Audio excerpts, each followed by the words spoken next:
పక్కన పెడితే ఇవన్నీ కమింగ్ ఎగ్జామ్స్. సో చాలా క్లారిటీ ఇచ్చారు. మా స్టూడెంట్స్ అందరూ కూడా ఆ రకంగానే ప్రిపేర్ అవుతారని అనుకుందాం. 10 టీవీ వేదికగా మీరు చెప్పినందుకు ప్రత్యేక ధన్యవాదాలు. అయితే మిగతా కాంపిటేటివ్ ఎగ్జామ్స్కి, గ్రూప్స్కి మొన్న గ్రూప్స్ రాశారు, అది ఇంకా అంటే నడుస్తూ ఉంది. అది అవుతుందో అవ్వదో తెలియదు. మెయిన్స్ని యాక్సెప్ట్ చేస్తుందో చేయదో తెలియదు హైకోర్టు. సో వాళ్ళు మళ్ళీ రాయడానికి రెడీగా ఉన్నారు, రాయాల్సిన పరిస్థితి గ్రూప్ 2. సో అలాంటి స్టూడెంట్స్కి రాయాలి, మెంటల్గా ప్రిపేర్ అయిపోయి ఫిక్స్ అయిన వాళ్ళకి మళ్ళీ రాయాల్సి వస్తే రాయాలి అన్న వాళ్ళకి, సో ఈసారి లాస్ట్ టైం చాలా పేపర్ ఈజీగా వచ్చిందని అంటున్నారు చాలామంది. సో ఈసారి టఫ్గా వచ్చే అవకాశం ఉంటుందా, ఏం చెప్తారు? ఇప్పుడు ఒకటి సార్, ఇది న్యాయ పరిధిలో ఉంది. అంటే గ్రూప్ 1కి సంబంధించి మెయిన్స్ ఇదంతా జ్యుడిషియరీ పాయింట్ ఆఫ్ వ్యూలో ఉంది కాబట్టి మనం దాని గురించి ఎక్కువగా మాట్లాడడానికి కూడా లేదు. దాన్ని కాసేపు పక్కన పెడితే అంటే జస్ట్ స్టూడెంట్స్ మైండ్ ని ఎడ్యుకేట్ చేయడం ఎట్లా ఈ టైంలో. అవునవును. అయితే నేనైతే ఒకటి చెప్పగలుగుతాను sir, if you want to become a government employee, if you want to become a government servant, especially for state services అయితే patience is a matter sir. ఓపిక అనేది చాలా ఎక్కువ ఉండాలి.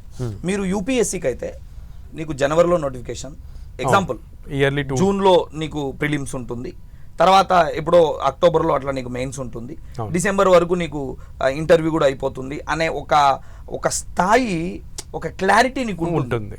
But when come to the state services నీకు ఆ clarity ఉండదు sir. Notification ఎప్పుడు వస్తుందో తెలీదు, అందుకని ఎగ్జామ్ ఎప్పుడు ఉంటుందో తెలీదు, అర్థమవుతుందా, రిజల్ట్ వచ్చాక ఏం జరుగుద్దో తెలీదు. ఇలాంటివన్నీ ఉన్నప్పుడు సానుకూల దృక్పథం, పాజిటివ్ మైండ్ సెట్ ఉన్న వాళ్ళు ఒక దీర్ఘకాలిక ప్రిపరేషన్ ప్లాన్ తోటి ముందుకు వెళ్ళండి. అర్థమవుతుందా? ఇక ఇప్పుడు తెలంగాణ ప్రభుత్వం కూడా మొన్న కూడా లేటెస్ట్గా బట్టి విక్రమార్క గారు, మన ఆర్థిక మంత్రి, తెలంగాణ ఆర్థిక మంత్రి గారు ప్రకటించారు, పూర్తి స్థాయిలో రివైజ్డ్ తెలంగాణకు సంబంధించిన జాబ్ క్యాలెండర్ ఇస్తామని చెప్పారు. దాని ప్రకారం రిక్రూట్మెంట్ ఉంటుంది కాబట్టి అందరూ కూడా సిలబస్ కాపీని ప్రింట్అవుట్ తీసుకోండి.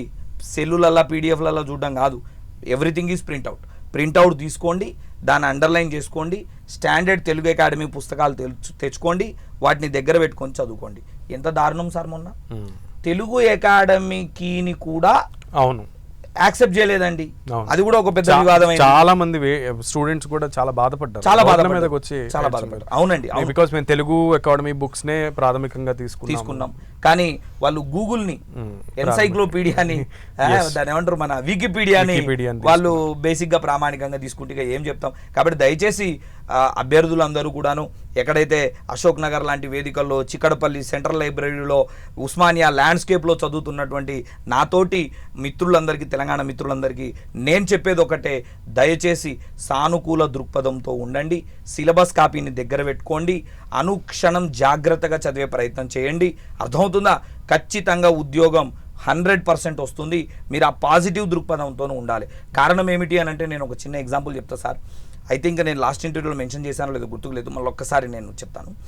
ఒక అబ్బాయి సార్ 2 సార్లు డిఎస్సి రాసింది సార్, రాలా. నల్గొండ డిస్టిక్ అబ్బాయి 2 సార్లు డిఎస్సి రాసింది సార్, రాలా. చివరి ప్రయత్నం చేస్తా అక్క అని చెప్పి అక్క కూలికి పోయిన డబ్బుతోటి అప్లై చేసి 3వ డిఎస్సికి అప్లై చేసింది సార్, రాలేదు సార్. 3వ కూడా బాధపడ్డాడు సార్. ఏం చేయాలో తెలియలా.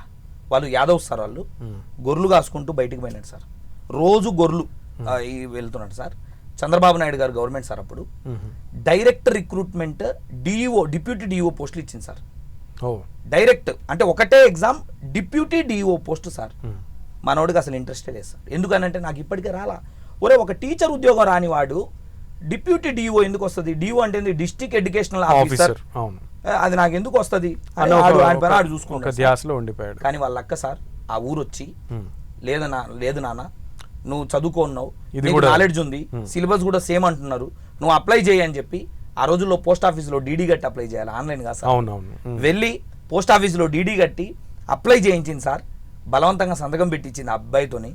మనోడు నిరాశతోనే చదివింది sir. State 2nd rank sir, Nalgonda జిల్లా 1st ర్యాంక్ సార్. ఇప్పుడు అతను డిఓగా పనిచేస్తున్నాడు సార్. అద్భుతం. ఒక స్కూల్లో టీచర్ కాలేని వాడు ఒక జిల్లాలో మొత్తం టీచర్లను మెయింటైన్ చేస్తుండు, స్కూళ్ళను మెయింటైన్ చేస్తుండు అంటే హోప్ సార్. అంతే, పాజిటివ్ వైబ్. లాంగ్ ప్రిపరేషన్ చేయగలిగితేనే ఈ ఫీల్డ్కి రావాలి సార్. నేను 2 నెలల్లో మ్యాజిక్ జరిగిపోవాలి, 1 ఇయర్లో నాకు ఉద్యోగం రావాలి, 2nd ఇయర్ నాకు పెళ్ళైపోవాలి, కోట్ల కట్నం ఇచ్చి అంటే అవ్వదు సార్. పేషెన్సీతో ఉండండి, బ్రహ్మాండంగా చదవండి. ఇప్పటికే తెలంగాణ సమాజానికి అది తెలుసు. మన విద్యార్థులు కూడా చాలా సీరియస్గా చదువుతున్నారు. అలాంటి వారందరూ చదువుకోండి. ప్రిలిమ్స్ మెయిన్స్ అయిపోయి ఫైనల్ రిజల్ట్ కోసం చూస్తున్న వారందరికీ ఆల్ ది బెస్ట్. మీ అందరికీ మేలు జరిగే నిర్ణయమే రావాలని 10 టీవీ తరఫున మేమంతా కోరుకుంటున్నాం. And more over coming exams schedule ప్రకారం ఉంటాయని మంత్రులు చెప్తా ఉన్నారు కాబట్టి వాటికి కూడా సరైన ప్రణాళికతో చదవాలి అని చెప్పి విజయం సాధించాలని చెప్పి కోరుకుంటున్నాం. పాలిటీ